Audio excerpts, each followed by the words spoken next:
सत श्री अकाल जी, स्वागत है तुहाडा साडे प्लेटफॉर्म मास्टर क्लासिस पटियाला ते।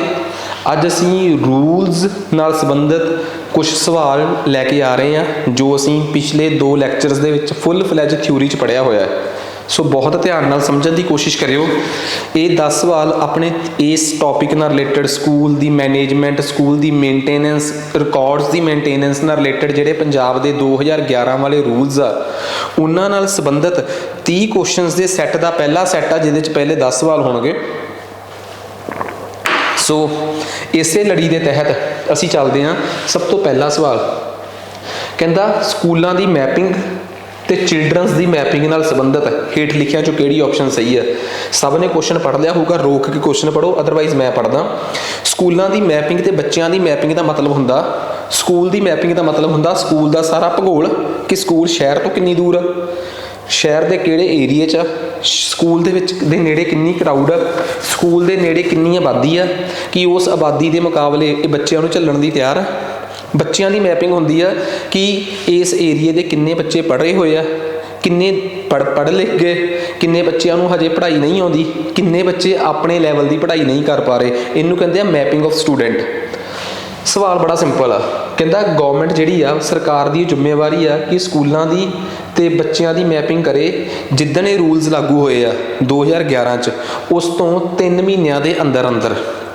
दूजी ऑप्शन कहते सरकार ये यकीनी बनावे कि 6 तो लैके 14 साल तक के बच्चों की जी मैपिंग आ, ठीक आ, वो की गई है तो उन्होंने 2011 के नाल कंपेयर करे, सेंसस नाल कंपेयर करे 1 साल के अंदर अंदर।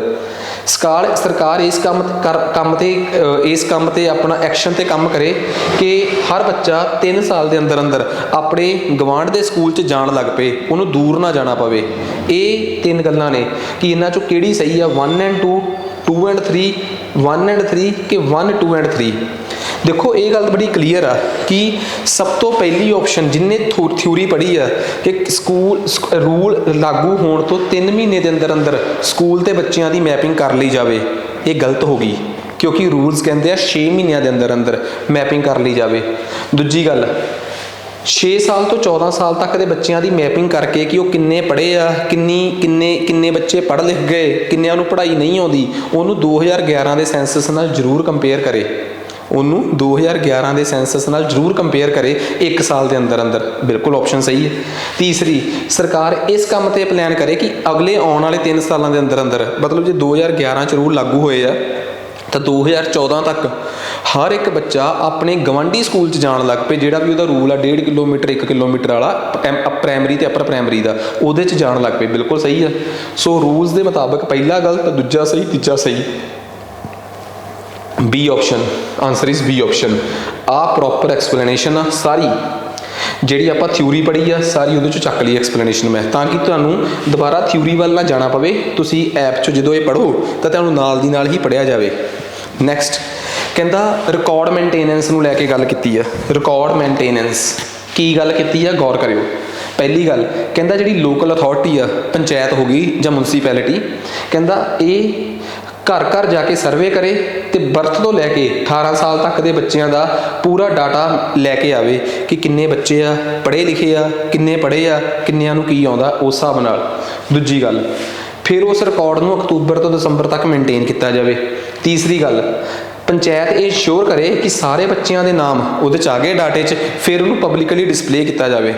अगली गल पंचायत या मुनसिपैलिटी ये भी श्योर करे कि उस इलाके च वो लोग जिहड़े बेचारे टप्पर वासी आ, जिन्हां दे उत्थों दे वोटर कार्ड या रेजिडेंट नहीं गए, बशिंदे नहीं गए, उन्हां दे नाम भी विच होने चाहिए। कि ये गल तुहानूं सही लगती है? चौथी, जिन्हां ने थ्योरी पढ़ी है उन्होंने पता कि चौथी गल च कोई गलत नहीं गा। तीसरी भी बिल्कुल सही है। दूसरी तां गलत आ कि जिहड़े रूल्स ने ये एलीमेंटरी बच्चों लई आ ते 6 तो 14 0 तो लैके 14 साल तक के बच्चों का डाटा इकट्ठा करने की जिम्मेवारी PRIs नूं दित्ती हुई है, पंचायती राज इंस्टीट्यूशनस नूं, ना कि 0 तो 18 साल तक की। आ भी लाइन गलत आ। अक्तूबर तो दसंबर डाटा मेनटेन करके रिकॉर्ड रिवाइज करने आ जनवरी तो मार्च। पहली गलत आ क्योंकि सब का डाटा इकट्ठा करना है 14 साल तक के बच्चों का। अगली गलत आ क्योंकि डाटा मेनटेन रिकॉर्ड रिवाइज करना है जनवरी तो मार्च। सो उन्होंने पूछा सही की आ, तुसीं कहता 3 ते 4, सवाल खत्म। नैक्सट तीसरे सवाल पर आ जाओ। ਅਗਲਾ ਸਵਾਲ ਕੀ ਕਹਿੰਦਾ ਹੈ, ਕਹਿੰਦਾ responsibility of specific category schools. ਸੁਣਿਆ ਹੋਣਾ ਤੁਸੀਂ ਸਪੈਸੀਫਿਕ ਕੈਟੇਗਰੀ ਸਕੂਲਸ ਦੇ ਬਾਰੇ, ਤੇ ਰੂਲਸ ਤੇ ਐਕਟ ਪੜ੍ਹਾਉਂਦੇ ਹੋਏ ਤਾਂ ਮੈਂ ਬੜੀ ਵਾਰ ਕਰੇ ਹੈ ਰੂਲਸ। ਇਹ ਸਪੈਸੀਫਿਕ ਕੈਟੇਗਰੀ ਸਕੂਲਸ ਤਾਂ ਕਿਹੜੇ ਹੁੰਦੇ ਆ ਭਲਾ? ਨਵੋਦਿਆ, ਕੇਂਦਰੀ ਵਿਦਿਆਲਿਆਸ, ਉਹ ਆਪਣੇ ਮਾਡਲ ਸਕੂਲ ਜਿਹੜੇ ਤੁਹਾਡੇ ਆਪਣੇ ਪੰਜਾਬ ਦੇ ਆ, ਠੀਕ ਆ। ਵੈਸੇ ਪੰਜਾਬ ਦੇ ਜਿੰਨੇ ਵੀ ਪ੍ਰਕਾਰ ਦੇ ਸਕੂਲ ਨੇ, ਤੇ ਪੰਜਾਬ ਦਾ ਪੂਰਾ ਸਕੂਲਾਂ ਦਾ ਢਾਂਚਾ ਤੁਹਾਨੂੰ ਮੇਰੇ ਨਾਲੋਂ ਵੱਧ ਪਤਾ ਹੈ, ਪਰ ਫਿਰ ਵੀ ਚਲੋ ਓਬਵੀਅਸ ਜੀ ਗੱਲ ਆ, ਜੇ ਇਹ ਕੋਰਸ ਦਾ ਪਾਰਟ ਆ ਤਾਂ ਮੇਰਾ ਹੀ ਤਾਂ ਫਰਜ਼ ਬਣਦਾ ਹੀ ਹੈ ਨਾ ਤੁਹਾਨੂੰ ਐਡਮਿਨਿਸਟ੍ਰੇਟਿਵ ਸਟਰਕਚਰ ਆਫ ਸਕੂਲਸ ਪੜ੍ਹਾਉਣ ਦਾ, ਤਾਂ ਮੈਂ ਉਹਦੇ 'ਚ ਪੜ੍ਹਾਉਣਾ ਹੈ। ਕਹਿੰਦਾ ਇਹ ਜਿਹੜੇ ਸਪੈਸੀਫਿਕ ਕੈਟੇਗਰੀ ਦੇ ਸਕੂਲ ਹੁੰਦੇ ਆ, ਇਹਨਾਂ ਦੇ ਮਤਲਬ ਰੂਲਸ ਕੀ ਨੇ? ਪਹਿਲਾ ਰੂਲ ਕਹਿੰਦਾ ਇਹ ਜਿਹੜੇ ਬੱਚੇ 25% ਵਾਲੇ ਕੋਟੇ 'ਚ RTE ਕੋਟੇ 'ਚ ਲਏ ਹੋਏ ਆ, ਉਹਨਾਂ ਨੂੰ ਦੂਜੇ ਬੱਚਿਆਂ ਤੋਂ ਭੇਦਭਾਵ ਕਰਕੇ ਨਹੀਂ ਰੱਖਣਗੇ। ਦੂਜੀ ਗੱਲ, ਉਹ ਇਸ ਗੱਲ ਨੂੰ ਇੰਸ਼ੋਰ ਕਰਨਗੇ ਕਿ ਉਹਨਾਂ ਨਾਲ ਡਿਸਕ੍ਰਿਮੀਨੇਸ਼ਨ ਨਾ ਕੀਤੀ ਜਾਵੇ, ਕਲਾਸ ਦੇ ਵਿੱਚ ਉਹਨਾਂ ਨੂੰ ਅਲੱਗ ਥਲਗ ਨਾ ਕੀਤਾ ਜਾਵੇ, ਉਹਨਾਂ 25% ਵਾਲੇ ਬੱਚਿਆਂ ਨੂੰ, ਠੀਕ ਆ। RTE ਐਕਟ ਜਿਹੜਾ ਹੈ ਉਹ ਕਿਸੇ ਵੀ ਤਰੀਕੇ ਨਾਲ ਮਤਲਬ ਕਿ ਉਹਨਾਂ ਸਕੂਲਾਂ ਦੀ ਜ਼ਿੰਮੇਵਾਰੀ ਤੈਅ ਕਰਦਾ ਕਿ ਜਿਹੜੇ RTE ਦੇ ਕੋਟੇ 'ਚ ਬੱਚੇ ਆਏ ਆ, ਉਹਨਾਂ ਨੂੰ ਦੂਜੇ ਬੱਚਿਆਂ ਤੋਂ ਅੱਡ ਨਾ ਕੀਤਾ ਜਾਵੇ। ਤੀਜੀ ਗੱਲ, ਜਿਹੜੇ ਘੱਟ ਗਿਣਤੀਆਂ ਵਾਲੇ ਸਕੂਲ ਆ, ਜਿਵੇਂ ਸਿੱਖਾਂ ਨੂੰ ਮਾਈਨੋਰਟੀਜ਼ 'ਚ ਗਿਣਿਆ ਜਾਂਦਾ ਹੈ, ਜੈਨੀਆਂ ਨੂੰ, ਬੋਧੀਆਂ ਨੂੰ, ਘੱਟ ਗਿਣਤੀਆਂ ਵਾਲਿਆਂ ਨੂੰ ਇਹ ਗੱਲ ਯਕੀਨੀ ਆ ਕਿ ਉਹਨਾਂ ਨੂੰ ਵੀਕਰ ਸੈਕਸ਼ਨ ਤੇ ਡਿਸਐਡਵਾਂਟੇਜ ਗਰੁੱਪ ਦੇ ਜਿਹੜੇ 25% ਬੱਚੇ ਆ, ਉਹ ਲੈਣ ਦੀ ਕੋਈ ਲੋੜ ਨਹੀਂ। ਕਿਹੜੀ ਗੱਲ ਸਹੀ ਹੈ ਤੇ ਕਿਹੜੀ ਗਲਤ ਆ? ਪਹਿਲੀ ਕੋਰੀ ਹਾਂ, ਦੂਜੀ ਕੋਰੀ ਹਾਂ, ਤੀਜੀ ਕੋਰੀ ਨਾ। ਪੜ੍ਹਾਇਆ ਸੀ ਨਾ ਮੈਂ ਕਿ ਤੀਜੇ ਕਲਾਸ 'ਚ ਜਿਹੜੇ ਘੱਟ ਗਿਣਤੀ ਵਾਲੇ ਆ, ਉਹ ਆਪਣੇ ਹੀ ਧਰਮ 'ਚੋਂ ਡਿਸਐਡਵਾਂਟੇਜ ਬਰਾਦਰੀ ਵਾਲੇ ਬੱਚੇ ਲੈਣਗੇ ਤੇ ਇਕਨੋਮਿਕਲੀ ਵੀਕਰ ਲੈਣਗੇ। ਦੂਜੇ ਧਰਮ 'ਚ ਜਾਣ ਦੀ ਲੋੜ ਨਹੀਂ, ਉਹ ਇਹੀ 25% ਵਾਲਾ ਕੋਟਾ ਆਪਣੇ ਧਰਮ ਦੇ ਵਿੱਚੋਂ ਪੂਰਾ ਕਰਨਗੇ। ਸੋ ਜੇ ਕੋਈ ਮੈਨੂੰ ਪੁੱਛੇ ਕਰੈਕਟ ਕਿਹੜੀ ਹੈ ਜੀ, 1 ਐਂਡ 2 ਓਨਲੀ। ਜੇ ਕੋਈ ਮੈਨੂੰ ਪੁੱਛੇ ਕਿ ਕਰੈਕਟ ਕੀ ਆ, ਤਾਂ ਤੁਸੀਂ ਕਹੋਗੇ ਨਾ 1 ਐਂਡ 2 ਓਨਲੀ। ਆਹ ਚੱਕੋ ਜੀ, ਆਹ ਥਿਊਰੀ, ਆਹ ਪੂਰੀ ਦੀ ਪੂਰੀ ਥਿਊਰੀ ਜਿਹੜੀ ਆ, ਜੇ ਇਹਨੂੰ ਮੈਂ ਆਹ ਦੇਖੋ ਪੜ੍ਹ ਕੇ ਦੇਖੋ ਕਿ ਜਿਹੜੇ ਅਨਏਡਡ ਸਕੂਲ ਆ ਤੇ ਜਿਹੜੇ ਸਪੈਸੀਫਿਕ ਕੈਟੇਗਰੀ ਵਾਲੇ ਸਕੂਲ ਆ, ਉਹ ਸੈਗਰੀਗੇਟ ਨਹੀਂ ਕਰਨਗੇ, ਡਿਸਕ੍ਰਿਮੀਨੇਟ ਨਹੀਂ ਕਰਨਗੇ। ਜਿਹੜੇ ਸਪੈਸੀਫਿਕ ਕੈਟੇਗਰੀ ਵਾਲੇ, ਜਿਹੜੇ ਘੱਟ ਗਿਣਤੀਆਂ ਦੇ ਆ, ਉਹ ਆਪਣੀ ਹੀ ਬਰਾਦਰੀ ਦੇ ਬੱਚਿਆਂ ਨੂੰ ਦਾਖਲਾ ਦੇਣਗੇ, ਠੀਕ ਹੈ ਨਾ। ਸੋ ਤਿੰਨੇ ਚੀਜ਼ਾਂ ਬਹੁਤ ਸਹੀ ਤੇ ਸਪਸ਼ਟ ਰੂਪ 'ਚ ਸਾਫ਼ ਲਿਖੀਆਂ ਨੇ ਐਕਸਪਲੇਨੇਸ਼ਨ 'ਚ। ਚਲਿਏ ਜੀ ਆਪਾਂ ਅੱਗੇ ਨੈਕਸਟ ਗੱਲ ਕਰਦੇ ਹਾਂ ਚੌਥੇ ਸਵਾਲ ਦੀ। ਆ ਲਓ ਜੀ, ਚੌਥਾ ਸਵਾਲ ਕੀ ਹੈ? ਕਹਿੰਦਾ which of the following is are correct regarding the admissions. ਮੈਨੂੰ ਨਾ ਸਾਹਮਣੇ ਉਹ ਨਾ ਦਿਸਦਾ ਲਾਈਟ ਪੈਣ ਕਰਕੇ, ਸੋ ਮੈਨੂੰ ਸਾਈਟ ਤੇ ਆਉਣਾ ਪਿਆ। Admissions if applicants are more than the seat notified. ਜੇ 25% ਕੋਟੇ 'ਚ 1200 ਸੀਟਾਂ, ਸਕੂਲ 'ਚ 200 ਸੀਟਾਂ ਹੈ ਤਾਂ ਐਪਲੀਕੈਂਟ 400 ਆ, ਫਿਰ ਕੀ ਕੀਤਾ ਜਾਵੇ? ਪਹਿਲੀ ਗੱਲ ਕਹਿੰਦਾ ਸਿਲੈਕਸ਼ਨ ਪ੍ਰੋਸੈਸ ਜਿਹੜਾ ਹੈ ਉਹਨੂੰ ਲੋਟਰੀ ਦੇ ਬੇਸ ਤੇ ਕੀਤਾ ਜਾਵੇ। ਦੂਜੀ ਗੱਲ, ਸਕਰੀਨਿੰਗ ਟੈਸਟ ਜਾਂ ਇੰਟਰਵਿਊ ਕੰਡਕਟ ਕੀਤੀ ਜਾਵੇ ਬੱਚਿਆਂ ਦੀ ਸਿਲੈਕਸ਼ਨ ਵਾਸਤੇ। ਕਿਹੜੀ ਗੱਲ ਸਹੀ ਹੈ ਤੇ ਕਿਹੜੀ ਗਲਤ ਆ? ਜੇ ਮੈਂ ਰੂਲਸ ਪੜ੍ਹਾਂ ਤਾਂ ਰੂਲਸ ਕਹਿੰਦੇ ਆ ਕਿ ਜੇ 25% ਦੇ ਕੋਟੇ 'ਚ ਸੀਟਾਂ ਤੋਂ ਜ਼ਿਆਦਾ ਬੱਚੇ ਆ ਗਏ, ਜਿੰਨੀਆਂ ਸੀਟਾਂ ਅਲੋਟਡ ਨੇ ਉਹ ਤੋਂ ਜ਼ਿਆਦਾ ਬੱਚੇ ਆ ਗਏ ਤਾਂ ਲੋਟਰੀ ਪਾਈ ਜਾਵੇ। ਪਰ ਇੱਕ ਗੱਲ ਬੜੀ ਕਲੀਅਰ ਲਿਖੀ ਆ, ਪ੍ਰੋਵਾਈਡਡ ਐਟ ਐਨੀ ਕਾਸਟ, ਕਿਸੇ ਵੀ ਸੂਰਤ 'ਚ ਇੰਟਰਵਿਊ ਜਾਂ ਸਕਰੀਨਿੰਗ ਦਾ ਪੇਪਰ ਨਹੀਂ ਰੱਖਿਆ ਜਾ ਸਕਦਾ। ਇਹ ਗੱਲ ਬਹੁਤ, ਕੇਜਰੀਵਾਲ ਸਰਕਾਰ ਇਸ ਗੱਲ ਨੂੰ ਲੈ ਕੇ ਏਡੀ ਸਖਤ ਸੀ ਦਿੱਲੀ 'ਚ, ਤੇ ਮੈਂ ਉਮੀਦ ਕਰਦਾ ਐਡਮਿਸ਼ਨਾਂ ਹੋਣ ਵਾਲੀਆਂ ਹੈ, ਇਸ ਵਾਰ ਵੀ ਉਹ ਸਖਤ ਹੋਣਗੇ। ਪ੍ਰਾਈਵੇਟ ਸਕੂਲ ਜਿਹੜੇ ਆਪਣੇ ਆਪ 'ਚ ਸੋ ਕਾਲਡ ਬਹੁਤ ਮਹਿੰਗੇ ਤੇ ਵਧੀਆ ਸਕੂਲ ਨੇ, ਉਹਨਾਂ ਤੇ ਸਖਤੀ ਕਰੇ ਸਰਕਾਰ। ਤੇ ਇਸ ਸਰਕਾਰ ਤੋਂ ਸਾਨੂੰ ਇਸ ਮਾਮਲੇ 'ਚ, ਐਜੂਕੇਸ਼ਨ ਦੇ ਮਾਮਲੇ 'ਚ ਤਾਂ ਬੜੀ ਉਮੀਦ ਆ। ਅਸੀਂ ਇੰਸਟੀਟਿਊਟ ਚਲਾਉਂਦੇ ਹਾਂ, ਬਟ ਮੈਂ ਫਿਰ ਵੀ ਇਹ ਗੱਲ ਸਾਫ਼ ਕਰਨੀ ਚਾਹੁੰਦਾ ਕਿ ਸਰਕਾਰ ਇੰਨਾ ਵਧੀਆ ਪੜ੍ਹਾਵੇ ਕਿ ਸਾਡੇ ਕੋਲ ਸਿਰਫ ਉਹੀ ਆ ਕੇ ਕੋਚਿੰਗ ਲਵੇ ਜਿਹੜਾ ਪੈਸੇ ਦੇ ਸਕਦਾ ਹੈ। ਬਾਕੀ ਸਾਰਿਆਂ ਨੂੰ ਸਰਕਾਰੀ ਸਕੂਲਾਂ 'ਚ ਤੇ ਸਰਕਾਰੀ ਕਾਲਜਾਂ 'ਚ ਇੰਨੀਆਂ ਜ਼ਿਆਦੀਆਂ ਫੈਸਿਲਿਟੀਜ਼ ਦਿੱਤੀਆਂ ਜਾਣ ਕਿ ਉਹਨਾਂ ਨੂੰ ਕਿਸੇ ਵੀ ਟਿਊਸ਼ਨ ਵਾਲੇ ਜਾਂ ਕੋਚਿੰਗ ਵਾਲੇ ਵੱਲ ਜਾਣ ਦੀ ਲੋੜ ਹੀ ਨਾ ਪਵੇ। ਤੁਸੀਂ ਕਹੋਗੇ ਕਿ ਸ਼ਾਇਦ ਮੈਂ ਸਿਰਫ ਕਹਿਣ ਨੂੰ ਇਹ ਗੱਲ ਕਹਿਤੀ, ਨਹੀਂ, ਸ਼ਾਇਦ ਜਿੰਨੇ ਕੁ ਲੋਕ ਸਰਦੇ ਵਰਦੇ ਪੈਸੇ ਦੇਣ ਵਾਲੇ ਆ ਨਾ, ਉਨੇ ਕੁ ਬਹੁਤ ਨੇ ਇੰਸਟੀਟਿਊਟਾਂ ਦਾ ਢਿੱਡ ਭਰਨ ਵਾਸਤੇ। ਪਰ ਜਿਹੜਾ ਔਖਾ ਹੋ ਕੇ, ਤੰਗ ਹੋ ਕੇ ਦੇ ਰਿਹਾ ਨਾ, ਉਹਦੇ ਲਈ ਸਰਕਾਰ ਬਹੁਤ ਵੱਡੇ ਲੈਵਲ ਤੇ ਐਫਰਟਸ ਕਰੇ ਤੇ ਸਰਕਾਰ ਉਹਨਾਂ ਨੂੰ ਵਧੀਆ ਤੋਂ ਵਧੀਆ ਫੈਸਿਲਿਟੀਜ਼ ਜਿਹੜੀ ਆ, ਚੰਗੇ ਤੋਂ ਚੰਗੇ ਟੀਚਰਸ ਜਿਹੜੇ ਆ ਸਰਕਾਰੀ ਸਕੂਲਾਂ 'ਚ, ਸਰਕਾਰੀ ਕਾਲਜਾਂ 'ਚ ਦੇਵੇ। ਦੇਖੋ ਜਿਹੜੇ ਟੀਚਰ ਸਰਕਾਰੀ ਸਕੂਲਾਂ ਜਾਂ ਕਾਲਜਾਂ 'ਚ ਆਏ ਆ, ਕਿੱਡੇ ਔਖੇ ਟੈਸਟ ਕਲੀਅਰ ਕਰਕੇ ਆਏ ਆ, ਪਰ ਮੈਂ ਉਮੀਦ ਕਰਦਾ ਕਿ ਉਹਨਾਂ ਸਕੂਲ ਟੀਚਰਸ ਤੇ ਕਾਲਜਿਸ ਦੇ ਟੀਚਰ ਤੇ ਸਕੂਲਾਂ ਦੇ ਟੀਚਰਸ ਤੋਂ ਉਸ ਪਰਪਸ ਲਈ ਵਰਤੋ ਜਿਸ ਮਕਸਦ ਨਾਲ ਤੁਸੀਂ ਉਹਨਾਂ ਨੂੰ ਭਰਤੀ ਕੀਤਾ ਹੈ। ਜਿਹੜੇ ਗੈਰ ਜ਼ਿੰਮੇਵਾਰਾਂ ਕੰਮ ਆ ਉਹਦੇ ਵਾਸਤੇ ਤੁਸੀਂ ਹੋਰ ਸਟਾਫ ਰੱਖੋ। ਤੁਸੀਂ ਕਿਹਾ ਸੀਗਾ ਕਿ ਅਸੀਂ ਕਰਜ਼ਾ ਮਾਫ ਕਰ ਦਾਂਗੇ, ਕਰਜ਼ਾ ਤੇ ਪੰਜਾਬ 5 ਸਾਲ ਹੋਰ ਚੱਲ ਲੂਗਾ। ਤੁਸੀਂ ਤਨਖਾਹ ਤੇ ਨਾ ਥੋੜੀਆਂ ਜ਼ਿਆਦੀਆਂ ਦਰਮਿਆਨੀਆਂ ਜਿਹੇ ਤਨਖਾਹਾਂ ਤੇ ਨੌਨ ਟੀਚਿੰਗ ਸਟਾਫ ਵਧਾਓ ਤੇ ਟੀਚਰਸ ਨੂੰ ਟੀਚਿੰਗ ਦੇ ਕੰਮ 'ਚ ਲਾਓ। ਫਿਰ ਉਹਨਾਂ 'ਚ ਨੁਕਸ ਕੱਢਿਓ ਕਿ ਇਹਨਾਂ ਨੂੰ ਪੜ੍ਹਾਉਣਾ ਨਹੀਂ ਆਉਂਦਾ, ਕਿਉਂਕਿ ਜਦੋਂ ਤੱਕ ਅਗਲੇ ਨੂੰ ਖਾਲੀ ਮੈਦਾਨ ਹੀ ਨਹੀਂ ਦੇਵਾਂਗੇ, ਪੜ੍ਹਾਉਣ ਵਾਲੇ ਬੰਦੇ ਨੂੰ ਪੜ੍ਹਾਉਣ ਦਾ ਕੰਮ ਹੀ ਨਹੀਂ ਦੇਵਾਂਗੇ, ਫਿਰ ਅਸੀਂ ਉਹ ਤੋਂ ਕੀ ਉਮੀਦ ਕਰਾਂਗੇ ਕਿ ਪੜ੍ਹਾਊਗਾ। ਚੰਗੇ ਭਲੇ ਬੰਦੇ ਦੀ ਮੱਤ ਮਾਰਦੀ ਹੈ ਨਾ, ਮੱਤ ਵੱਜ ਜੇ ਨਾ, ਚੰਗਾ ਭਲਾ ਬੰਦਾ ਆਪਣੇ ਕੰਮ ਤੋਂ ਜਾਂਦਾ।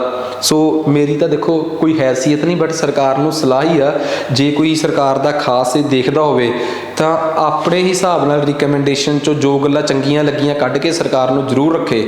ਖੈਰ ਅਸੀਂ ਆਪਣੇ ਮਸਲੇ 'ਤੇ ਵਾਪਸ ਆਉਂਦੇ ਹਾਂ। ਸਕਰੀਨਿੰਗ ਕਿਸੇ ਵੀ ਹਾਲਤ 'ਚ ਨਹੀਂ ਲਈ ਜਾ ਸਕਦੀ, ਬਿਲਕੁਲ ਸਪਸ਼ਟ ਕਹਿ ਰਿਹਾ ਮੈਂ। ਆਹ ਦੇਖੋ ਜੀ ਐਕਟ ਕੀ ਕਹਿੰਦਾ, ਸਾਰੀਆਂ ਐਡਮਿਸ਼ਨਸ ਵੀਕਰ ਸੈਕਸ਼ਨਸ ਦੀਆਂ ਜਿਹੜੀਆਂ ਨੇ ਉਹ ਲੋਟਰੀ ਦੇ ਬੇਸ 'ਤੇ ਹੋਣਗੀਆਂ ਜੇ ਸੀਟਾਂ ਜ਼ਿਆਦੀਆਂ ਨੇ, ਤੇ ਕਿਸੇ 75% ਕੋਟੇ 'ਚ ਵੀ ਵੀਕਰ ਸੈਕਸ਼ਨ ਜਿਹੜੇ ਵੀਕਰ ਸੈਕਸ਼ਨ ਨੂੰ ਬਿਲੋਂਗ ਨਹੀਂ ਕਰਦਾ ਉੱਥੇ ਵੀ ਕਲੀਅਰ ਕੱਟ ਆ ਕਿ ਜੇ ਸੀਟਾਂ ਵੱਧ ਗਈਆਂ ਤਾਂ ਲੋਟਰੀ ਸਿਸਟਮ। ਅੰਡਰ ਨੋ ਸਰਕਮਸਟਾਂਸਿਸ ਕਿਸੇ ਵੀ ਹਾਲਤ ਵਿੱਚ ਇੰਟਰਵਿਊ ਜਾਂ ਸਕਰੀਨਿੰਗ ਨਹੀਂ ਲਈ ਜਾਵੇਗੀ। ਕਲੀਅਰ ਹੈ ਗੱਲ। ਸੋ ਕਿਹੜੀ ਆਪਸ਼ਨ ਸਹੀ ਹੈ ਤੇ ਕਿਹੜੀ ਗਲਤ ਆ, only one is correct. Next ਅੱਗੇ ਆ ਜਾਓ।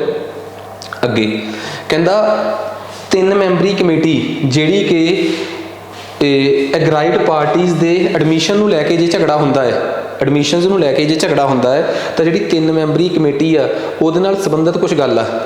ਕਮੇਟੀ ਸਟੇਟ ਗੌਰਮੈਂਟ ਬਣਾਊਗੀ ਹਰ ਬਲਾਕ ਵਾਸਤੇ, ਬਲਾਕ ਲੈਵਲ ਤੇ ਇੱਕ ਕਮੇਟੀ ਬਣੂਗੀ, ਠੀਕ ਆ, ਝਗੜਿਆਂ ਦਾ ਨਿਪਟਾਰਾ ਵਾਸਤੇ। ਜੇ ਐਡਮਿਸ਼ਨ ਨੂੰ ਲੈ ਕੇ ਕਿ ਜੀ ਸਾਡੇ ਮੁੰਡੇ ਦਾ ਕੋਟੇ 'ਚ ਨਾਮ ਸੀ, ਉਹਦੀ ਐਡਮਿਸ਼ਨ ਨਹੀਂ ਹੋਈ, ਸਾਡੇ ਬੱਚੇ ਦੀ ਐਡਮਿਸ਼ਨ ਹੋਣੀ ਸੀ ਨਹੀਂ ਹੋਈ, ਸਾਡੇ ਬੱਚੇ ਦੀ ਜਗ੍ਹਾ ਹੋਰ ਦੀ ਐਡਮਿਸ਼ਨ ਹੋ ਗਈ, ਇਹਨੂੰ ਲੈ ਕੇ ਡਿਸਪਿਊਟ ਹੋਵੇ ਜੇ ਬਲਾਕ ਲੈਵਲ ਤੇ ਕਮੇਟੀ ਬਣਾਊਗੀ ਸਰਕਾਰ। ਉਸ ਕਮੇਟੀ 'ਚ DEO ਹੋਊਗਾ ਤੇ ਉਹਦੇ ਨੁਮਾਇੰਦੇ ਹੋਣਗੇ, ਜਾਂ DEO ਤੇ ਜਾਂ ਉਹਦਾ ਨੁਮਾਇੰਦਾ ਇੱਕ ਪੜ੍ਹਿਆ ਲਿਖਿਆ ਐਜੂਕੇਸ਼ਨਿਸਟ, ਇੱਕ ਸਕੂਲ ਦਾ ਨੁਮਾਇੰਦਾ ਹੋਊਗਾ। ਤੀਜੀ ਗੱਲ, ਉਸ ਕਮੇਟੀ ਦਾ ਫੈਸਲਾ ਸਕੂਲ ਤੇ ਬਾਈਂਡਿੰਗ ਹੋਊਗਾ। ਕਿਹੜੀ ਗੱਲ ਸਹੀ ਹੈ ਤੇ ਕਿਹੜੀ ਗੱਲ ਗਲਤ ਆ? ਉਹਨਾਂ ਨੇ ਪੁੱਛਿਆ ਪਹਿਲੀ ਗੱਲ ਸਹੀ ਹੈ ਕਿ ਗਲਤ ਆ? ਸਟੇਟ ਸਰਕਾਰ ਕਮੇਟੀ ਬਣਾਊਗੀ ਪਰ ਬਲਾਕ ਲੈਵਲ ਤੇ ਨਹੀਂ, ਜ਼ਿਲ੍ਹੇ ਲੈਵਲ ਤੇ। ਕੁੰਡੀਆਂ ਨੇ ਛੋਟੀਆਂ ਗਲਤੀਆਂ ਜਿਹੜੀਆਂ ਤੁਹਾਡੇ ਤੋਂ ਕਰਵਾਈਆਂ ਜਾਣਗੀਆਂ। ਤੁਸੀਂ ਇਹ ਦੇਖੋ ਨਾ, ਤੁਸੀਂ ਆਹ ਸਵਾਲ ਕਰਨ ਤੋਂ ਵੀਡੀਓ ਦੇਖਣ ਤੋਂ ਪਹਿਲਾਂ ਆਲਰੇਡੀ ਦੂਜੇ ਪਾਸੇ ਸਟੱਡੀ ਮਟੀਰੀਅਲ 'ਚ ਇਹਦੀ PDF ਅਪਲੋਡ ਹੋ ਜਾਂਦੀ ਹੈ। ਪਹਿਲਾਂ ਸਵਾਲ ਦੇਖੋ, ਕਰੋ, ਦਿਮਾਗ ਲਾਓ, ਫਿਰ ਥੱਲੇ ਆਨਸਰ ਦੇਖੋ। ਕਿੰਨੇ MCQs ਤੁਹਾਨੂੰ PPSC ਦੇ ਲੈਵਲ ਦੇ ਤਿਆਰ ਕਰਕੇ ਪਰੋਸ ਕੇ ਰੱਖਤੇ, ਤੁਸੀਂ ਤਾਂ ਦਿਮਾਗ ਲਾਉਣਾ ਹੈ। ਤੇ ਜਿਹੜਾ ਬੰਦੇ ਦਾ ਨੂੰ ਲੱਗਿਆ ਕਿ ਕਮੀ ਰਹਿ ਗਈ ਉਹ ਫਿਰ ਵੀਡੀਓ ਦੇਖ ਲੇ। ਵੀਡੀਓਜ਼ ਦੇ ਵਿੱਚ ਤਾਂ ਸਾਰਾ ਕੁਝ ਐਕਸਪਲੇਨੇਸ਼ਨ ਆ। ਇੱਕ ਪਤਾ ਕੀ ਆ, ਥਿਊਰੀ ਦੀ ਹੀ ਇੱਕ ਡਬਲ ਐਕਸਪਲੇਨੇਸ਼ਨ ਇਹਦੇ 'ਚ ਆ ਜਾਂਦੀ ਹੈ। ਨਾਲੇ ਇਹ ਪਤਾ ਲੱਗ ਜਾਂਦਾ ਕਿ ਗਲਤੀ ਕਢਵਾਉਣੀ ਕਿਵੇਂ ਆ, ਕਿਸ ਪੱਧਰ ਤੇ ਜਾ ਕੇ ਗਲਤੀ ਕਢਵਾਉਣੀ ਆ। ਆ ਜਾਓ ਬਈ। ਕਹਿੰਦਾ DEO ਕਮੇਟੀ ਬਣਾਊਗਾ ਪਰ ਡਿਸਟ੍ਰਿਕਟ ਲੈਵਲ ਤੇ, ਠੀਕ ਹੈ ਨਾ, ਇੱਕ 3 member committee by state government for every district. ਗਲਤ ਹੋ ਗਿਆ ਪਹਿਲੀ ਗੱਲ। ਦੂਜੀ ਗੱਲ ਬਿਲਕੁਲ ਸਹੀ ਸੀ। ਨੁਮਾਇੰਦੇ ਕੌਣ ਹੋਣਗੇ ਉਹ ਵੀ ਮੈਂ ਦੱਸਤਾ, ਤੇ ਉਹਦੇ ਸਕੂਲ ਤੇ ਉਹ ਬਾਈਂਡਿੰਗ ਹੋਊਗੀ ਇਹ ਵੀ ਮੈਂ ਦੱਸਤੀ ਗੱਲ। ਸੋ ਬੜਾ ਸਿੰਪਲ ਸੀ ਕਿ ਉਹ ਕਮੇਟੀ ਦਾ ਫੈਸਲਾ ਸਕੂਲ ਤੇ ਬਾਈਂਡਿੰਗ ਹੋਊਗਾ। ਕਮੇਟੀ 'ਚ 3 ਜਾਣੇ ਹੋਣਗੇ, ਐਜੂਕੇਸ਼ਨਿਸਟ, ਇੱਕ ਉਸ ਇਲਾਕੇ ਦਾ ਐਕਸਪਰਟ, ਪੜ੍ਹਾਈ ਦੀ ਸਮਝ ਰੱਖਣ ਵਾਲਾ ਬੰਦਾ, ਇੱਕ DEO ਜਾਂ ਉਹਦਾ ਕੋਈ ਭੇਜਿਆ ਹੋਇਆ ਨੁਮਾਇੰਦਾ, ਇੱਕ ਸਕੂਲ ਦਾ ਕੋਈ ਨੁਮਾਇੰਦਾ। ਠੀਕ ਹੈ ਜੀ। ਨੈਕਸਟ ਅੱਗੇ ਚੱਲਦੇ ਹਾਂ ਜੀ ਆਪਾਂ। ਕਹਿੰਦਾ ਰੀਇੰਬਰਸਮੈਂਟ ਦੇ ਕੰਟੈਕਸਟ 'ਚ ਸਟੇਟ ਗੌਰਮੈਂਟ ਨੇ ਕੀ ਪਾਲਿਸੀ ਬਣਾਈ ਹੋਈ ਆ। ਹੁਣ ਯਾਦ ਆ 25% ਬੱਚੇ ਜਿਹੜੇ ਆ ਪ੍ਰਾਈਵੇਟ ਸਕੂਲਾਂ 'ਚ ਉਹ ਵੀਕਰ ਸੈਕਸ਼ਨ ਵਾਲੇ ਕੋਟੇ 'ਚ ਆਉਣਗੇ ਜਿਨ੍ਹਾਂ ਤੋਂ ਫੀਸ ਨਹੀਂ ਲਈ ਜਾਊਗੀ। RTE ਕੋਟੇ 'ਚ ਪੜ੍ਹਾਇਆ ਹੋਇਆ ਮੈਂ, ਉਹਨਾਂ 25% ਦੇ ਪੈਸੇ ਸਰਕਾਰ ਦਊਗੀ। ਕਿਹਨੂੰ ਭਲਾ? ਸਕੂਲ ਨੂੰ। ਉਹਦੇ ਸੰਬੰਧ 'ਚ ਰੀਇਨਵਰਸਮੈਂਟ ਦਾ ਮਤਲਬ ਆ ਕਿ ਪ੍ਰਤੀ ਬੱਚੇ ਦਾ ਜਿਹੜਾ ਖਰਚਾ 25% ਕੋਟੇ 'ਚ ਪ੍ਰਾਈਵੇਟ ਸਕੂਲ ਨੇ ਓਟਿਆ ਸਰਕਾਰ ਤੋਂ ਦਾ ਸਰਕਾਰ ਦੇ ਬਿਹਾਫ ਤੇ ਬੱਚਿਆਂ ਨੂੰ ਜਮ੍ਹਾਂ ਕੀਤਾ ਹੈ, ਉਹਨਾਂ ਬੱਚਿਆਂ ਦਾ ਪ੍ਰਤੀ ਬੱਚਾ ਖਰਚਾ ਕਿਵੇਂ ਕੱਢਿਆ ਜਾਊਗਾ ਉਹਦੇ ਸੰਬੰਧ 'ਚ ਟੋਟਲ ਐਨੂਅਲ ਰਿਕਰਿੰਗ ਐਕਸਪੈਂਡੀਚਰ ਜਿਹੜਾ ਹੈ ਉਹ ਕਿਵੇਂ ਡਿਵਾਈਡਡ ਕੀਤਾ ਜਾਊਗਾ। Total number of student enrolled shall be per expenditure incurred by the state government. ਦੂਜੀ ਗੱਲ, per child expenditure can be calculated and notified by the government every 31 March.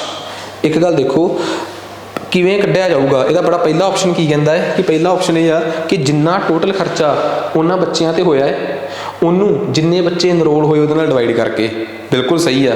ਦੂਜੀ ਗੱਲ, ਉਹ ਪ੍ਰਤੀ ਵਿਅਕਤੀ ਬੱਚਾ ਜਿਹੜਾ ਹੈ ਉਹ ਤੁਸੀਂ ਸਰਕਾਰ ਨੂੰ ਦੇਣਾ ਹੈ 31 ਮਾਰਚ ਤੱਕ। ਬਿਲਕੁਲ ਗਲਤ ਆ। ਸੋ ਇਸ ਸਵਾਲ ਦਾ ਆਪਸ਼ਨ ਬਣ ਗਿਆ ਏ। ਕਿਵੇਂ ਭਲਾ? ਕਹਿੰਦਾ ਜਿਹੜਾ ਪ੍ਰਤੀ ਬੱਚਾ ਖਰਚਾ ਹੈ ਨਾ, ਚਾਹੇ ਤਾਂ ਉਹ ਜਿੱਥੋਂ ਮਰਜ਼ੀ ਹੋਇਆ, ਸਕੂਲ ਨੇ ਆਪ ਕੀਤਾ ਹੈ, ਸਕੂਲ ਇੱਕ ਵੱਖਰਾ ਅਕਾਊਂਟ ਬਣਾਊਗਾ, ਡੀਈਓ ਨੂੰ ਲਿਖ ਕੇ ਦਊਗਾ, ਡੀਈਓ ਨੂੰ ਲਿਖ ਕੇ ਦਊਗਾ ਪ੍ਰਤੀ ਵਿਅਕਤੀ ਬੱਚਾ ਸਟੇਟ ਗੌਰਮੈਂਟ ਜਿਹੜੀ ਆ ਉਹਨੂੰ 30 ਜੂਨ ਤੱਕ ਨੋਟੀਫਾਈ ਕਰ ਦੂਗੀ। 30 ਜੂਨ ਤੱਕ ਨੋਟੀਫਾਈ ਹੋਊਗਾ, ਨਾ ਕਿ 31 ਮਾਰਚ ਤੱਕ। 30 ਜੂਨ ਤੱਕ ਨੋਟੀਫਾਈ ਕਿਉਂ? 1 ਅਪ੍ਰੈਲ ਤੋਂ ਲੈ ਕੇ ਤਾਂ 30 31 ਜਿੰਨੀ ਵੀ ਹੁੰਦੀ ਆ, 30 ਅਪ੍ਰੈਲ ਤੱਕ ਤਾਂ ਐਡਮਿਸ਼ਨਾਂ ਹੀ ਹੁੰਦੀਆਂ, ਜਾਂ 31 ਮਈ ਤੱਕ ਤਾਂ ਐਡਮਿਸ਼ਨਾਂ ਹੀ ਹੁੰਦੀਆਂ।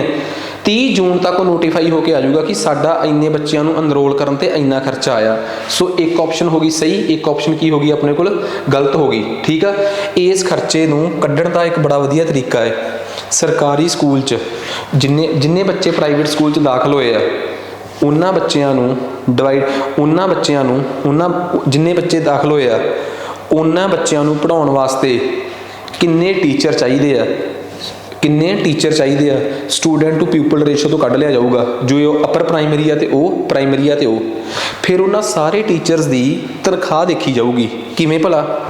ਜਿਹੜੇ ਪ੍ਰਾਈਵੇਟ ਸਕੂਲ 'ਚ ਪੜ੍ਹਾ ਰਹੇ ਟੀਚਰ, ਉਹਨਾਂ ਦੀਆਂ ਫੀਸ ਸਲਿੱਪਾਂ ਮੰਗਾ ਕੇ ਉੱਥੋਂ ਉਹਨਾਂ ਟੀਚਰਾਂ ਦੀ ਤਨਖਾਹ ਦੇਖ ਲਈ ਜਾਊਗੀ ਕਿ ਇੱਥੇ ਇੱਕ ਟੀਚਰ ਦੀ ਤਨਖਾਹ ਕਿੰਨੀ ਆ। ਉਹਨੂੰ ਜੋੜ ਕੇ ਜਿੰਨੇ ਬੱਚਿਆਂ ਦਾ ਦਾਖਲਾ ਉੱਥੇ ਹੋਇਆ ਹੈ ਉਹਦੇ ਨਾਲ ਡਿਵਾਈਡ ਕਰ ਦਿੱਤਾ ਜਾਊਗਾ। ਫਿਰ ਇੱਕ ਕੇਸ ਹੋਰ ਚੱਕਿਆ ਜਾਊਗਾ, ਸਰਕਾਰੀ ਸਕੂਲ 'ਚ ਉਸ ਮੁਕਾਬਲੇ ਟੀਚਰਾਂ ਦੀ ਤਨਖਾਹ ਕਿੰਨੀ ਆ, ਉਹਨੂੰ ਉਨੇ ਬੱਚਿਆਂ ਨਾਲ ਦਾਖਲਾ ਕਰ ਲਿਆ ਜਾਊਗਾ। ਸਰਕਾਰੀ ਦਾ ਪੂਰੇ ਪੰਜਾਬ 'ਚ ਇੱਕੋ ਹੀ ਹੈ ਨਾ ਤਨਖਾਹ। ਫਿਰ ਕੀ ਕੀਤਾ ਜਾਊਗਾ? ਦੋਵਾਂ ਨੂੰ ਦੇਖਿਆ ਜਾਊਗਾ, ਜਿਹੜੀ ਰਕਮ ਦੋਵਾਂ ਤੋਂ ਘੱਟ ਆ ਉਹ ਉਸ ਸਕੂਲ ਨੂੰ ਟਰਾਂਸਫਰ ਕਰ ਦਿੱਤੀ ਜਾਊਗੀ। 30 ਜੂਨ ਤੱਕ ਉਹ ਆਪਣਾ ਹਿਸਾਬ ਕਿਤਾਬ ਦਊਗਾ ਕਿ ਸਾਡੇ ਆਹ ਹਿਸਾਬ ਕਿਤਾਬ ਆ, ਉਹਦੇ ਅਕੋਰਡਿੰਗ ਹੀ ਸਾਰਾ ਕੁਝ ਹੋਊਗਾ। ਨੈਕਸਟ, ਆ ਗੱਲ ਕਲੀਅਰ ਹੋ ਗਈ। ਇਟ ਮੀਨਸ ਇੱਕ ਸਵਾਲ ਇਹ ਕਲੀਅਰ ਹੋ ਗਿਆ। ਹੁਣ ਮੈਂ ਗੱਲ ਕਰਦਾ ਅਗਲੇ ਸਵਾਲ ਦੀ। ਅਗਲਾ ਸਵਾਲ ਕੀ ਕਹਿੰਦਾ? ਬੜੇ ਗੌਰ ਨਾਲ ਪੜ੍ਹਿਓ। ਕਹਿੰਦਾ ਕਿ ਪੜ੍ਹ ਲਓ ਵੀ, ਕੰਸੀਡਰ ਦੀ ਸਟੇਟਮੈਂਟਸ ਰਿਗਾਰਡਿੰਗ ਰੀਇੰਬਰਸਮੈਂਟ ਇਨ ਸਪੈਸੀਫਿਕ ਕੈਟੇਗਰੀ। ਜਿਹੜੇ KVNBs ਇੱਥੇ ਕੀ ਹਿਸਾਬ ਆ? ਸਪੈਸੀਫਿਕ ਕੈਟੇਗਰੀ ਦੇ ਸਕੂਲ ਵੱਖਰਾ ਬੈਂਕ ਅਕਾਊਂਟ ਖੋਲਣਗੇ। ਬਿਲਕੁਲ ਸਹੀ ਆ। ਦੂਜਾ, ਇਸ ਕੈਟੇਗਰੀ ਦੇ ਸਕੂਲ ਆਪਣਾ ਇੱਕ ਫਾਰਮ ਭਰ ਕੇ ਦੇਣਗੇ, ਫਾਰਮ 3, ਜਿਹੜਾ ਕਿ 31 ਮਾਰਚ ਤੋਂ ਲੈ ਕੇ 30 ਸਤੰਬਰ ਦੇ ਵਿੱਚ, ਬਾਈ 31 March and 30 September, between 31 March and 30 September, 31 March ਤੋਂ ਲੈ ਕੇ 30 ਸਤੰਬਰ ਦੇ ਵਿੱਚ ਸਾਨੂੰ ਕਰਨਾ ਪਊਗਾ। ਠੀਕ ਆ। ਸਪੈਸੀਫਿਕ ਕੈਟੇਗਰੀ ਦਾ ਸਕੂਲ ਹੋਵੇ ਜਾਂ ਅਨਏਡਡ ਸਕੂਲ ਹੋਵੇ, ਉਹਨਾਂ ਨੇ ਜੇ ਰੀਇੰਬਰਸਮੈਂਟ ਤੇ ਪੈਸੇ ਲੈਣੇ ਆ ਤਾਂ ਪਹਿਲੀ ਗੱਲ ਉਹਨਾਂ ਨੂੰ ਇੱਕ ਸਪੈਸ਼ਲ ਅਕਾਊਂਟ ਖੋਲ੍ਹਣਾ ਪਊਗਾ। ਉਹ 'ਚ 25% ਦੇ ਜਿਹੜੇ ਬੱਚੇ ਦਾਖਲਾ ਹੋਏ ਆ ਉਹਨਾਂ ਦੇ ਪ੍ਰੋਪਰ ਨਾਮ, ਜਿਹੜਾ ਫਾਰਮ ਡਾਊਨਲੋਡ ਕਰਨਗੇ ਉਹ ਪੰਜਾਬ ਸਰਕਾਰ ਦੀ ਵੈਬਸਾਈਟ ਤੋਂ ਡਾਊਨਲੋਡ ਹੋਊਗਾ। ਉਹਦਾ ਨਾਮ ਹੋਊਗਾ ਫਾਰਮ 3। ਉਹਦੇ 'ਚ ਕਿਹੜੇ ਬੱਚੇ ਆਏ ਆ ਤੇ ਕਿੰਨੇ ਆਏ ਆ ਬੱਚੇ, ਉਹਨਾਂ ਦੇ ਪ੍ਰੋਪਰ ਨਾਮ ਭਰ ਕੇ ਦਿੱਤੇ ਜਾਣਗੇ। ਉਹਦੇ ਹਿਸਾਬ ਨਾਲ 30 ਜੂਨ ਤੱਕ ਜਿਹੜੇ ਆ ਉਹਨਾਂ ਦੇ ਪੈਸੇ ਟ੍ਰਾਂਸਫਰ ਹੋ ਜਾਣਗੇ।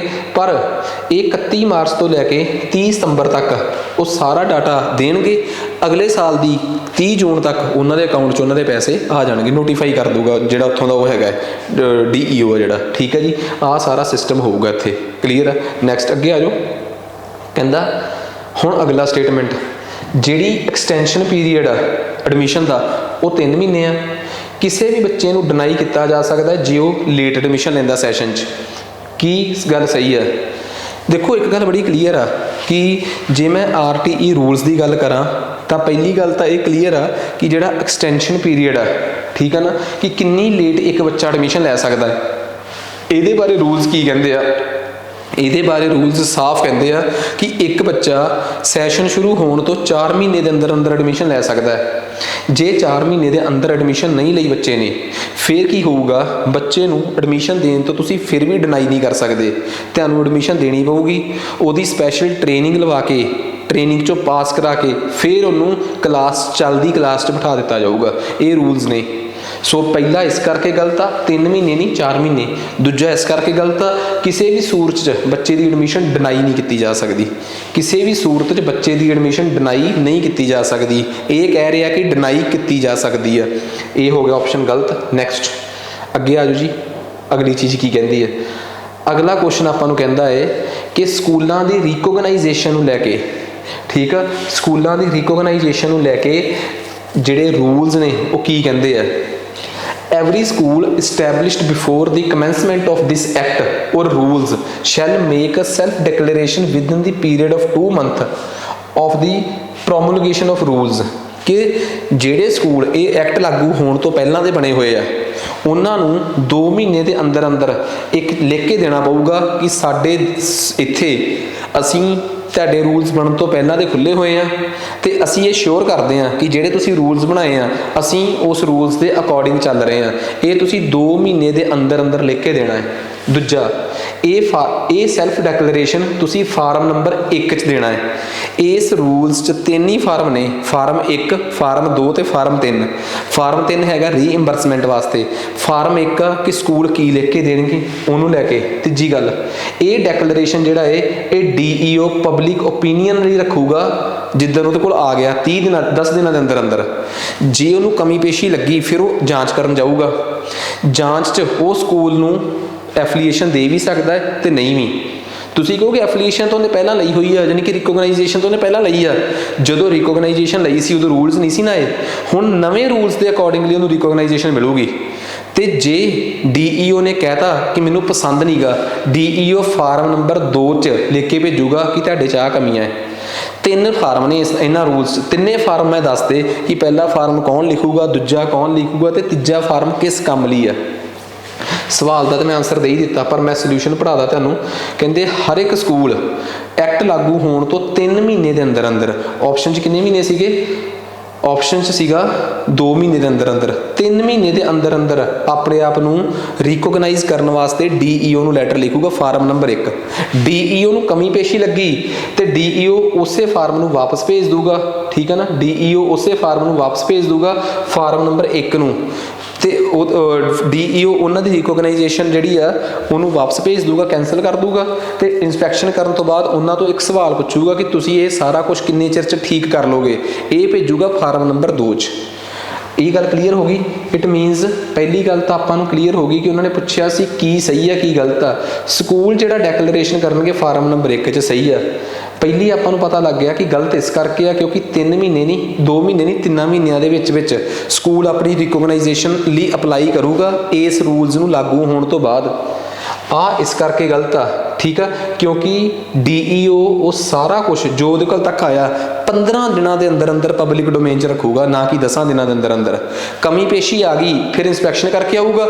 ਜੇ ਕਮੀ ਪੇਸ਼ੀ ਆਈ ਤਾਂ ਫਾਰਮ ਨੰਬਰ 2 'ਚ ਲਿਖ ਕੇ ਭੇਜ ਦੂਗਾ ਕਿ ਤੁਹਾਡੇ ਆਹ ਕਮੀਆਂ ਹੈ ਤੇ ਜੇ ਕਮੀ ਪੇਸ਼ੀ ਨਾ ਆਈ ਤਾਂ ਰਿਕੋਗਨਾਈਜੇਸ਼ਨ ਦੇ ਦੂਗਾ। Very simple. ਨੈਕਸਟ ਅੱਗੇ ਆ ਜਾਓ। ਅੱਗੇ ਆਪਣੇ ਕੋਲ ਆ ਗਿਆ DEO ਜਿਹੜਾ ਹੈ ਰਿਕੋਗਨਾਈਜੇਸ਼ਨ ਨੂੰ ਲੈ ਕੇ ਕੀ ਰੂਲਸ ਨੇ। DEO ਔਨ ਸਾਈਟ ਇਨਸਪੈਕਸ਼ਨ ਕਰਕੇ ਆਊਗਾ ਇਹਨਾਂ ਸਕੂਲਾਂ ਦੀ। ਬਿਲਕੁਲ ਸਹੀ, ਹੁਣੇ ਪੜ੍ਹਾ ਕੇ ਹਟਿਆ ਕਿ DEO ਔਨਲਾਈਨ ਰਿਕੋਗਨਾਈਜੇਸ਼ਨ ਕਰਕੇ ਆਊਗਾ ਇਹਨਾਂ ਸਕੂਲਾਂ ਦੀ। ਰਿਕੋਗਨਾਈਜੇਸ਼ਨ ਗਰੰਟਡ ਕੀਤੀ ਜਾਊਗੀ ਫਾਰਮ ਨੰਬਰ 2 'ਚ। ਬਿਲਕੁਲ ਠੀਕ ਆ ਜੀ। ਤੀਜੀ ਗੱਲ, DEO ਜਿਹੜਾ ਹੈ ਉਹ ਰਿਕੋਗਨਾਈਜੇਸ਼ਨ ਦਊਗਾ 21 ਦਿਨਾਂ ਦੇ ਅੰਦਰ ਅੰਦਰ ਇਨਸਪੈਕਸ਼ਨ ਤੋਂ ਬਾਅਦ। 15 ਦਿਨਾਂ ਦੇ ਅੰਦਰ ਅੰਦਰ। ਸਵਾਲ ਪੜੋ, DEO ਜਾ ਕੇ ਇਨਸਪੈਕਸ਼ਨ ਕਰਕੇ ਆਊਗਾ, ਇਨਸਪੈਕਸ਼ਨ ਕਰਨ ਤੋਂ ਬਾਅਦ ਉਹ ਪਬਲਿਕ ਡੋਮੇਨ 'ਚ ਰੱਖੂਗਾ, ਫਿਰ ਉਹ 15 ਦਿਨਾਂ ਦੇ ਅੰਦਰ ਅੰਦਰ ਫਾਰਮ 2 'ਚ ਕਮੀਆਂ ਲੈ ਕੇ ਭੇਜ ਦੂਗਾ। ਅਦਰਵਾਈਜ਼ ਉਸੇ ਫਾਰਮ 'ਚ ਦੇ ਥਰੂ ਰਿਕੋਗਨਾਈਜ਼ ਕਰਵਾ ਦੂਗਾ। ਫਾਰਮ ਨੰਬਰ 2 ਆ ਜਿਹੜਾ DEO ਅਥਾਰਟੀਜ਼ ਨੂੰ, ਸਕੂਲ ਅਥਾਰਟੀ ਨੂੰ ਵਾਪਸ ਭੇਜੂਗਾ। 2 ਗੱਲਾਂ ਹੋ ਸਕਦੀਆਂ, ਜਾਂ ਕਮੀਆਂ, ਫਿਰ ਉਹਨਾਂ ਨੂੰ ਕਹੂਗਾ ਕਿ 3 ਸਾਲ ਦੇ ਅੰਦਰ ਅੰਦਰ ਕਮੀਆਂ ਠੀਕ ਕਰ ਲਓ। ਜੇ ਨਹੀਂ ਤਾਂ ਫਿਰ ਉਹਨਾਂ ਨੂੰ ਕਹੂਗਾ ਕਿ ਰਿਕੋਗਨਾਈਜੇਸ਼ਨ ਲੈ ਲਓ। ਫਿਰ ਵੀ ਨਾ ਹੋਊਗਾ ਫਿਰ ਰਿਕੋਗਨਾਈਜੇਸ਼ਨ ਕੈਂਸਲ। ਅਦਰਵਾਈਜ਼ ਪਹਿਲਾਂ ਤਾਂ ਉਹ 3 ਸਾਲ ਦੀ ਕਹਿ ਕੇ ਹੋਲਡ ਤੇ ਰੱਖ ਦੂਗਾ ਸਾਰਾ ਕੁਝ ਕਿ 3 ਸਾਲ ਬਾਅਦ ਦੇਖਾਂਗੇ। ਠੀਕ ਆ। ਅਦਰਵਾਈਜ਼ ਉਹ ਕੀ ਕਰੂਗਾ, ਜੇ 3 ਸਾਲ ਬਾਅਦ ਵੀ ਠੀਕ ਨਾ ਹੋਇਆ ਫਿਰ ਉਹਨਾਂ ਦੀ ਰਿਕੋਗਨਾਈਜੇਸ਼ਨ ਕੈਂਸਲ।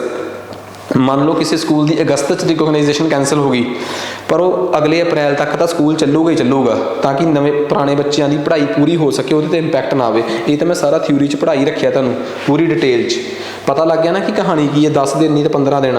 ਠੀਕ ਆ। ਸੋ ਇਹ ਸੀ ਆਪਣੇ ਕੋਲ ਇਹ ਕੁਐਸਚਨ। ਠੀਕ ਆ। ਕੁੱਲ ਮਿਲਾ ਕੇ ਅਸੀਂ ਜਿਹੜੇ ਕੁਐਸਚਨਸ ਕਵਰ ਕੀਤੇ ਆ ਇਹਨਾਂ ਦੀ ਗਿਣਤੀ ਬਣਦੀ ਆ ਆਪਣੇ ਕੋਲ 10। ਇਸ ਤੋਂ ਬਾਅਦ ਸੈੱਟ 2 ਆਊਗਾ ਜਿਹਦੇ 'ਚ ਅਸੀਂ ਅਗਲੇ ਕੁਐਸਚਨਸ ਕਵਰ ਕਰਾਂਗੇ। ਫਿਰ ਸੈੱਟ 3 ਆਊਗਾ। ਉਮੀਦ ਕਰਦਾ ਕਿ ਤੁਹਾਨੂੰ ਇਹ ਸਾਰੀਆਂ ਗੱਲਾਂ ਚੰਗੀ ਤਰ੍ਹਾਂ ਸਮਝ ਆ ਗਈਆਂ ਹੋਣਗੀਆਂ।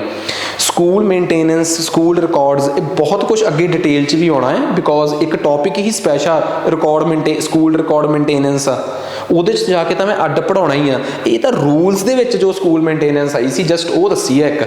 ਸੋ ਉਮੀਦ ਕਰਦੇ ਹਾਂ ਕਿ ਤੁਸੀਂ ਇਸ ਤਰੀਕੇ ਨਾਲ ਸਾਡੇ ਨਾਲ ਜੁੜੇ ਰਹੋਗੇ। ਅਸੀਂ ਆਪਣੀ ਸਟ੍ਰੈਟਜੀ ਕਲੀਅਰ ਕਰ ਦਈਏ। 10 ਪਾਰਟ ਨੇ। ਪਹਿਲਾ ਪਾਰਟ ਆ ਐਜੂਕੇਸ਼ਨ ਇਨ ਕੌਨਸਟੀਟਿਊਸ਼ਨ। ਸਾਡੀ ਐਪ 'ਤੇ ਜਦੋਂ ਤੁਸੀਂ ਕੋਰਸ ਨੂੰ ਜਾ ਕੇ ਚੈੱਕ ਕਰੋਗੇ, ਮਾਸਟਰ ਕਲਾਸਿਸ ਪਟਿਆਲਾ, ਜੇ ਤੁਸੀਂ ਇਹ ਵੀਡੀਓ YouTube 'ਤੇ ਦੇਖ ਰਹੇ ਹੋ ਨਾ, ਤਾਂ ਇਸ ਵੀਡੀਓ ਦੇ ਡਿਸਕ੍ਰਿਪਸ਼ਨ ਬਾਕਸ 'ਚ ਜਾਇਓ, ਉੱਥੇ ਸਾਡੀ ਕੋਰਸ ਦਾ ਲਿੰਕ ਵੀ ਦਿੱਤਾ ਹੈ। ਮਾਸਟਰ ਕਲਾਸਿਸ ਪਟਿਆਲਾ ਦੀ ਐਪ ਡਾਊਨਲੋਡ ਕਰ ਲਓ ਪਹਿਲਾਂ, ਫਿਰ ਕੋਰਸ ਦੇ ਲਿੰਕ 'ਤੇ ਜਾਇਓ, ਸਿੱਧਾ ਉੱਥੇ ਲੈ ਜਾਊਗਾ। ਵੀਡੀਓਜ਼ ਹੌਲੀ ਹੌਲੀ ਵੱਧ ਰਹੀਆਂ ਨੇ, ਬਿਕੋਜ਼ ਇੱਕੋ ਵਾਰ ਨਹੀਂ, ਇਸ ਤੋਂ ਬਾਅਦ ਫਿਲੋਸਫੀਜ਼ ਦਾ ਕੰਟੈਂਟ ਆਊਗਾ, ਫਿਰ ਗਰੋਥ ਦਾ ਕੰਟੈਂਟ ਆਊਗਾ, ਫਿਰ ਐਡਮਿਨਿਸਟ੍ਰੇਟਿਵ ਸਟਰਕਚਰ ਵਿੱਚ ਜਿਹੜਾ ਵੀ ਇੱਕ NCC NSS ਦਾ ਸ਼ਾਇਦ ਇੱਕ ਟੌਪਿਕ ਆ। ਜਿਵੇਂ ਜਿਵੇਂ ਮੇਰੀ ਟੀਮ ਮੈਨੂੰ ਕੰਟੈਂਟ ਤਿਆਰ ਕਰਕੇ ਦੇ ਰਹੀ ਆ, ਮੈਂ ਉਵੇਂ ਹੀ ਇਹ ਕੰਟੈਂਟ ਜਿਹੜਾ ਹੈ ਤੁਹਾਡੇ ਤੱਕ ਪ੍ਰੋਵਾਈਡ ਕਰਾਈ ਜਾਊਂਗਾ। ਉਮੀਦ ਕਰੂੰਗਾ ਕਿ ਤੁਸੀਂ ਸਾਡਾ ਸਾਥ ਦਿਓਗੇ। ਸਾਥ ਸਭ ਤੋਂ ਵੱਧ ਮੈਨੂੰ ਉਹਨਾਂ ਦਾ ਚਾਹੀਦਾ ਹੈ ਜਿਹੜੇ ਟੀਚਰਸ ਨੇ ਇਹ ਕੋਰਸ ਜੁਆਇਨ ਕੀਤਾ ਹੈ, ਕਿਉਂਕਿ ਮੈਂ ਹਜੇ ਵੀ ਬੇਨਤੀ ਕਰ ਰਿਹਾ ਕਿ ਇੰਨਾ ਪ੍ਰੈਸ਼ਰ ਨਾ ਪਾਓ। 20 ਤਰੀਕ ਤੋਂ ਲੈ ਕੇ 30 ਤਰੀਕ ਦੇ ਵਿੱਚ ਅਸੀਂ ਕੰਟੈਂਟ ਦੀ ਪਹਿਲੀ ਕੰਸਾਈਨਮੈਂਟ ਆ ਜਿਹੜੀ ਉਹ ਤੁਹਾਡੇ ਤੱਕ ਫਿਜ਼ੀਕਲ ਫਾਰਮੈਟ 'ਚ ਪਹੁੰਚਾਵਾਂਗੇ। ਕੰਟੈਂਟ ਕਿੰਨੀ ਜਲਦੀ ਪਹੁੰਚਾ ਸਕਦੇ ਹਾਂ ਇਹ ਡਿਪੈਂਡ ਕਰਦਾ ਕੰਟੈਂਟ ਦੀ ਕੁਆਲਿਟੀ 'ਤੇ। ਇਹ ਕਹਿ ਕੇ ਸਾਨੂੰ ਬੇਵਸ ਨਾ ਕਰੋ ਕਿ ਜੀ ਸਾਨੂੰ ਦਿਸਦਾ ਨਹੀਂ ਕੰਟੈਂਟ। ਜੇ ਤੁਸੀਂ ਦੇਖੋ, ਐਪ 'ਤੇ ਸਾਰਾ ਕੰਟੈਂਟ ਅਸੀਂ ਅਪਲੋਡ ਕਰ ਰਹੇ ਹਾਂ ਤਾਂ ਕਿ ਪੜ੍ਹਨ 'ਚ ਕੋਈ ਦਿੱਕਤ ਨਾ ਆਵੇ। ਉਨਾ ਚਿਰ ਆਪਣੇ ਨੋਟਸ ਬਣਾਓ। ਪਹਿਲਾਂ ਹੀ ਕਮਿਟਮੈਂਟ ਕੀਤੀ ਸੀ ਕਿ 20 ਤੋਂ 25 ਤਰੀਕ 30 ਤਰੀਕ ਦੇ ਵਿੱਚ ਪਹਿਲੀ ਕੰਸਾਈਨਮੈਂਟ ਭੇਜਾਂਗੇ, ਤੇ ਅਸੀਂ ਸ਼ਾਇਦ ਉਸ ਤੋਂ ਪਹਿਲਾਂ ਭੇਜ ਦਈਏ ਕਿਉਂਕਿ ਕੰਟੈਂਟ ਬਣਨ ਦੀ ਸਪੀਡ ਕਾਫੀ ਤੇਜ਼ ਆ। ਕ੍ਰੈਡਿਟ ਜਾਂਦਾ ਹੈ ਉਹਨਾਂ ਨੂੰ ਜਿਹੜੇ ਇਹ ਕੰਟੈਂਟ ਤਿਆਰ ਕਰ ਰਹੇ ਨੇ, ਜਿਹੜੇ ਸ਼ਾਇਦ ਇੰਨੀ ਹਿੰਮਤ ਮੇਰੇ 'ਚ ਪੈਦਾ ਕਰ ਰਿਹਾ ਕਿ ਮੈਂ ਸਾਹਮਣੇ ਆਵਾਂ ਤੇ ਪੜ੍ਹਾਵਾਂ। ਠੀਕ ਆ, ਕੋਈ ਉਹ ਨਾ ਵਾਕਫ ਚਿਹਰੇ ਨਹੀਂ ਗੇ। ਜਦੋਂ ਤੁਸੀਂ 80 544 00 797 ਨੰਬਰ 'ਤੇ ਕਾਲ ਕਰਦੇ ਹੋ ਨਾ, ਜਿਹੜੇ 2 ਜਣੇ ਤੁਹਾਡਾ ਕਾਲ ਰਿਸੀਵ ਕਰਦੇ ਆ ਉਹੀ ਇਹ ਸਾਰਾ ਕੰਟੈਂਟ ਤਿਆਰ ਕਰ ਰਹੇ ਆ, ਤੇ ਸ਼ਾਇਦ ਉਹਨਾਂ ਦੀ ਹੀ ਹਿੰਮਤ ਆ ਜਿਹਦੇ ਕਰਕੇ ਅੱਜ ਮੈਂ ਇੱਥੇ ਖੜਾਂ। ਤੇ ਤੁਸੀਂ ਕਈ ਵਾਰੀ ਬਹੁਤ ਕਾਲਸ ਆਉਂਦੀਆਂ ਤੇ ਇਹ ਕਹਿੰਦੇ ਆ ਕਿ ਤੁਹਾਡੇ ਕੰਟੈਂਟ 'ਚ ਸਾਨੂੰ ਦਮ ਲੱਗਿਆ ਕਿ ਇਹ PPSC ਦੇ ਕਨਸੈਪਟ ਨਾਲ ਮੈਚ ਕਰਦਾ ਹੈ। ਇਹਦੇ 'ਚ ਤੁਹਾਡਾ ਵੀ ਇੱਕ ਬਹੁਤ ਵੱਡਾ ਸਾਥ ਆ ਕਿ ਤੁਸੀਂ ਇਸ ਵਾਰ ਜਿਹੜਾ ਕੋਆਪਰੇਟ ਕਰ ਰਹੇ ਹੋ। ਠੀਕ ਆ, ਕੋਈ ਪ੍ਰੈਸ਼ਰ ਨਹੀਂ ਸਾਡੇ 'ਤੇ, ਬੜੇ ਆਰਾਮ ਨਾਲ ਸਾਨੂੰ ਕੰਮ ਕਰਨ ਦਾ ਮੌਕਾ ਮਿਲ ਰਿਹਾ ਹੈ। ਸ਼ਾਇਦ ਇਹ ਉਸੇ ਸਦਕਾ ਹੀ ਆ ਕਿ ਸਾਨੂੰ ਕੰਟੈਂਟ ਤਿਆਰ ਕਰਨ 'ਚ ਕੋਈ ਦਿੱਕਤ ਹੀ ਨਹੀਂ ਆ ਰਹੀ। ਕਦੀ ਹੋ ਹੀ ਨਹੀਂ ਸੀ ਸਕਦਾ ਕਿ ਅਸੀਂ ਕਿਸੇ ਨੂੰ ਥਿਊਰੀ ਪੜ੍ਹਾ ਦਈਏ ਤੇ MCQs ਕਰਾਈਏ ਨਾ। ਸਾਨੂੰ ਇੱਕ ਖੁੱਲ੍ਹਾ ਟਾਈਮ ਚਾਹੀਦਾ ਸੀ, ਤੇ ਬਹੁਤ ਥੈਂਕਸ ਤੁਹਾਡਾ ਕਿ ਤੁਸੀਂ ਸਾਨੂੰ ਸਾਡੀ ਬਣਨ ਦੀ ਸਪੇਸ ਦਿੱਤੀ। ਸੋ ਅੱਜ ਵਾਸਤੇ ਇੰਨਾ ਹੀ ਬਹੁਤ ਆ। ਧੰਨਵਾਦ।